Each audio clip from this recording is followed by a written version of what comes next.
A pergunta que agora me é feita é longa e nós precisamos estudá-la muito bem, porque ela traz embutida em si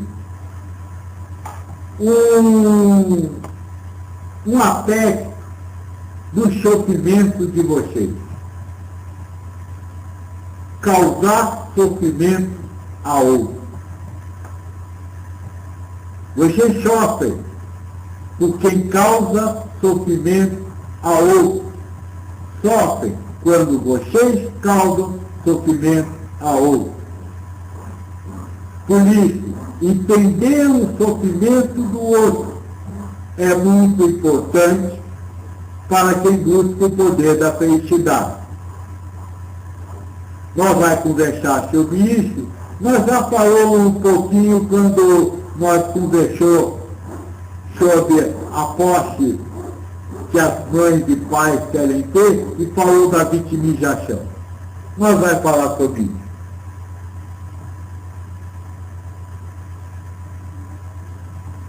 A primeira questão que essa pessoa me levanta é a seguinte. A essência dos seus ensinamentos, Joaquim, é conseguir alcançar uma vivência em paz e harmonia com as realidades criadas através do pensamento, independente do que essas realidades trazem. A minha hipótese é sim. Essa é a essência do nosso ensinamento. Por que essa é a essência? Primeiro, porque cada realidade criada por uma mente não é uma realidade, mas uma proposição de ação. Usando os termos da pergunta 115 do livro do Espírito, é a missão que Deus dá a cada um. Se essa é a missão que Deus dá a cada um, alcançar a perfeição, segundo ainda a mesma pergunta, é viver a felicidade que Deus tem prometido. É aproximar-se de Deus. Ora, se o mestre ensinou isso, quem sou eu para contrariar? Se o mestre disse que o Espírito recebe missões e que precisa nessas missões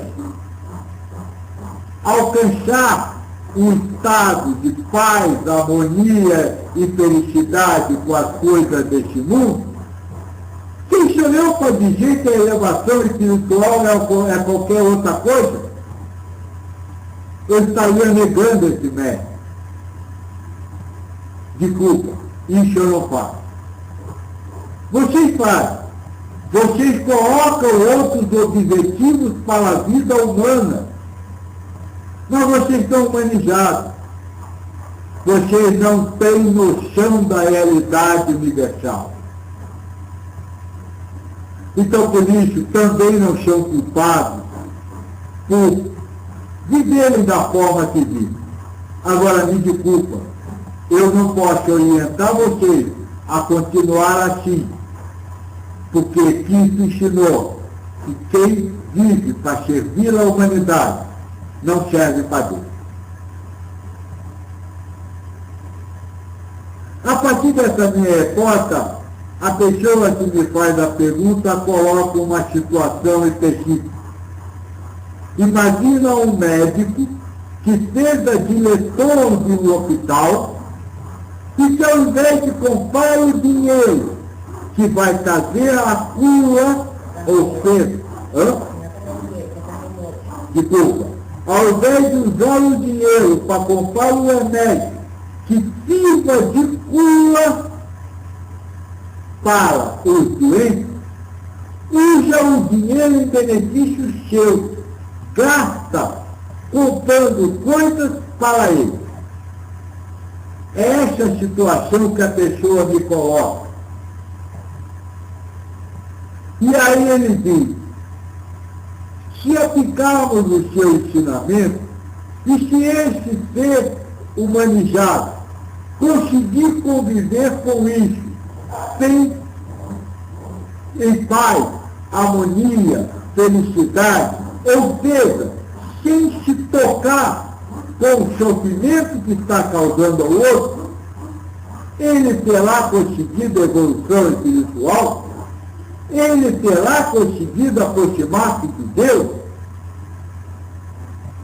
Como eu disse, se você usar a pergunta 115 e a 132 do Livro dos Espíritos, você vai chegar a essa conclusão. Sim, ele viveu suas provas, missões e ações, servindo o povo, tomando um corpo de acordo com o mundo que ele vive, para que ser instrumento dos outros, mas alcançando a felicidade que Deus tem prometido. E daí, qual o problema? Dentro dos ensinamentos dos mestres, ele alcançou. Agora, por que você acha que ele não teria alcançado? É isso que eu quero começar a conversar com vocês. A vida humana não é vida humana. A vida humana é o campo de provas do Espírito. Não importa qual vida seja.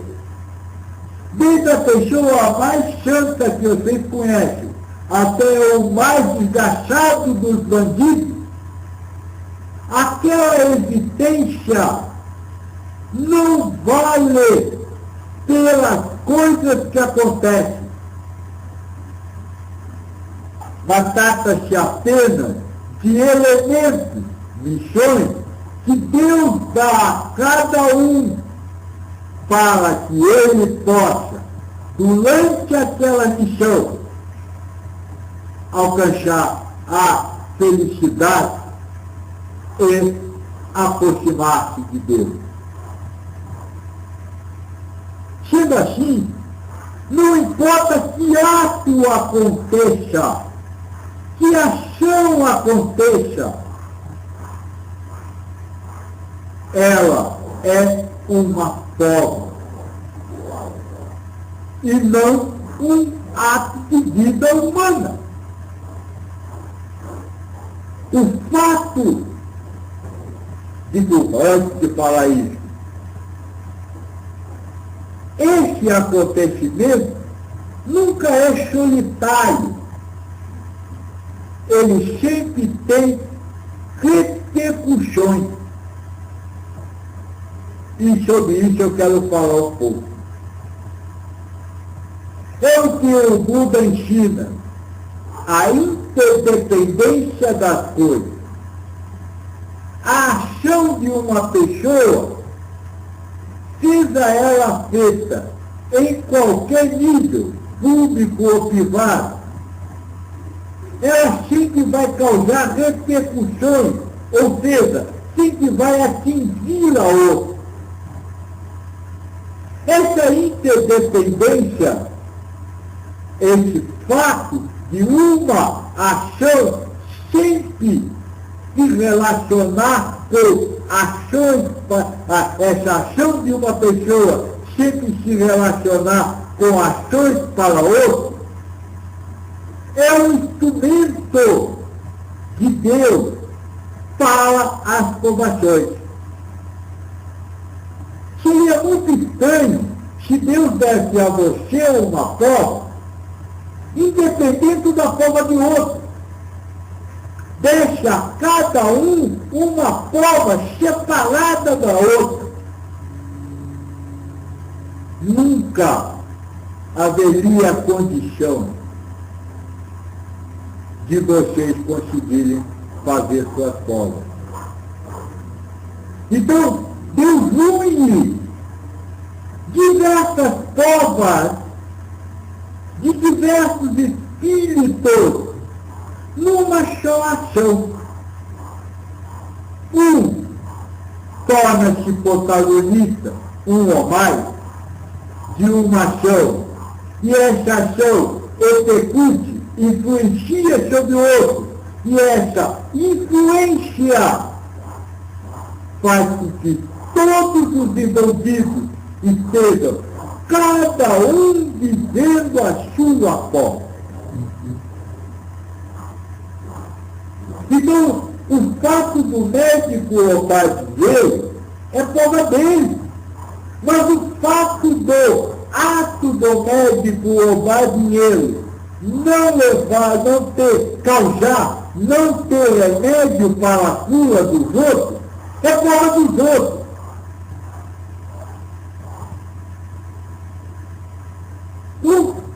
Acabou. É isso que nós temos que compreender. Não há uma pessoa que faça mal a outra. Há espíritos em provas. Um protagonizando a ação, outro vivendo a execução da ação. Amanhã, esses que viveram a execução se transformarão em protagonistas. E aqueles que foram protagonistas receberão a repercussão da ação, e cada um com isso, a vida vai acontecendo, ou seja, as provas dos espíritos vão acontecendo. Esse é o mundo. É isso que vocês estão de vida.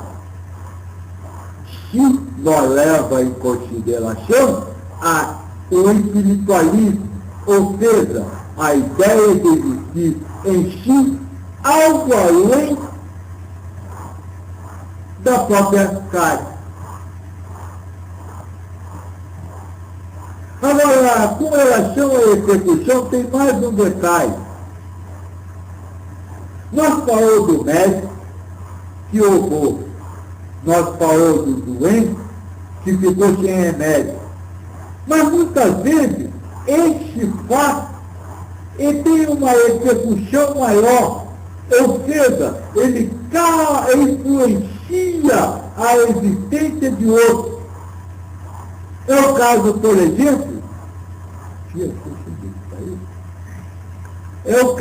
por exemplo, dessa notícia sair no jornal. Médico rouba dinheiro e polícia, pacientes morrem. Sair na televisão, ser noticiado no ar. Quando isso acontece, a execução desse fato envolveu mais espírito. Ou seja, envolveu você, que foi ler o jornal, que viu a televisão ou ouviu o rádio.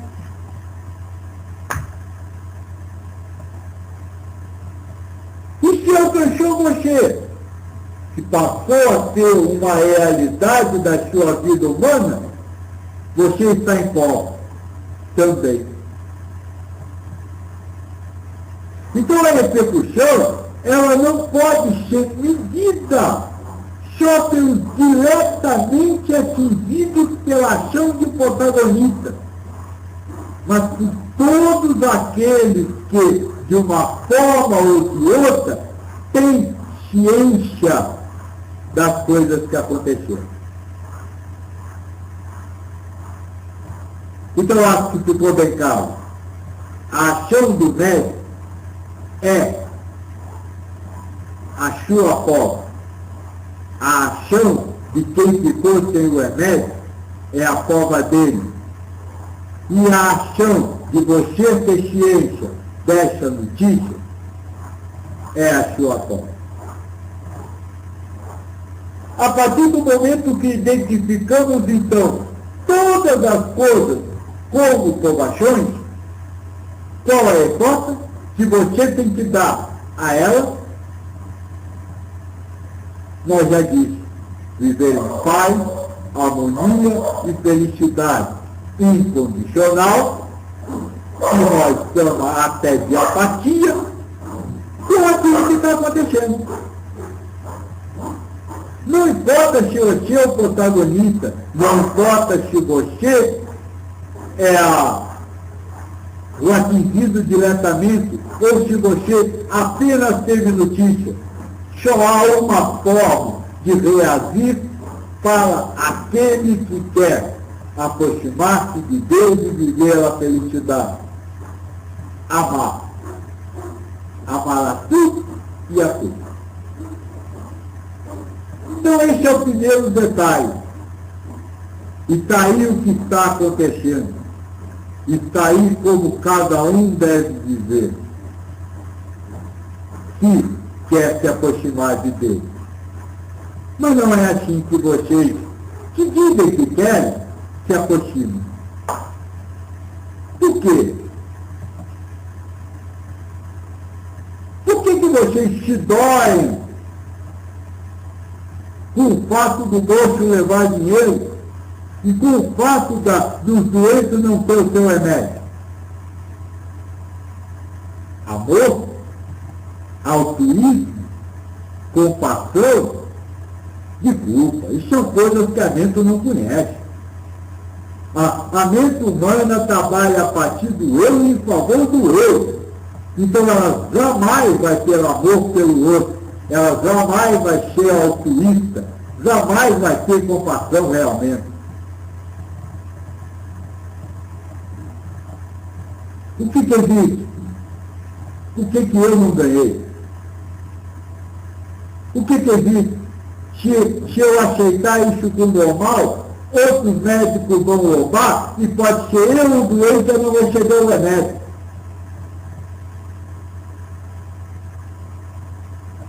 Esse é o primeiro aspecto pelo qual vocês não cedem.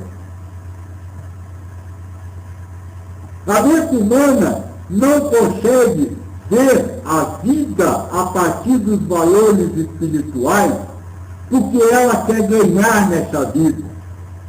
E como quer ganhar nessa vida, ela corre para assegurar que ela não perca. Porque dentro da âncora, querer ganhar, tem o outro lado, o medo de perder. Então não há compaixão, não há altruísmo, não há o pensamento no sofrimento dos outros, há o medo de você sofrer aquilo. É isso que está impulsionando a sua mente, é isso que está fazendo a sua mente valorizar o aspecto humano, valorizar o tem que fazer pelo outro. Desculpa, que isso foi bem claro, Deus julga a intenção e não a ação de cada um. E a intenção da sua mente, ao defender os pobres coitados, não tem nada a ver com a questão do sofrimento, mas sim com o medo de amanhã ser você um pobre coitado.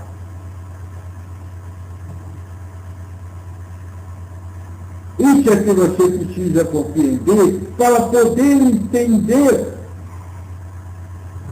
que não é obrigado a sofrer.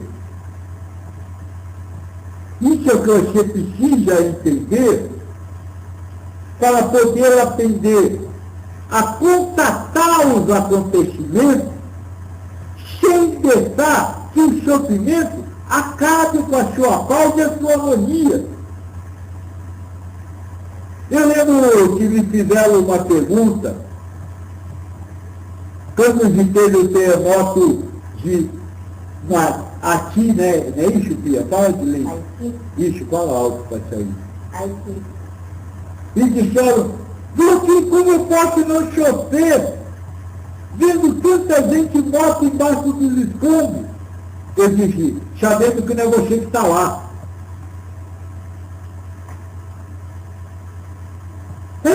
É só isso.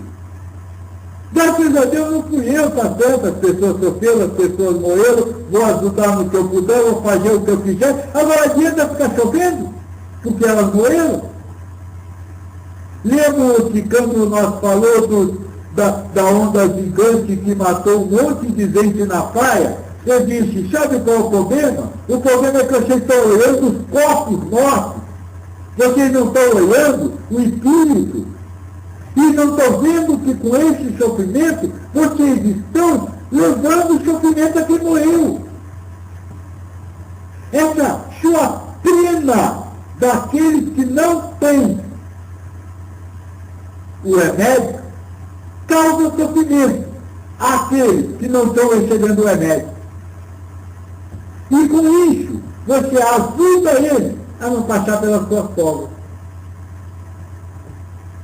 Veja quando você olha a partir do ponto de vista espiritual, quando você coloca a convicção, o sistema humano de vida de lado, como tudo muda.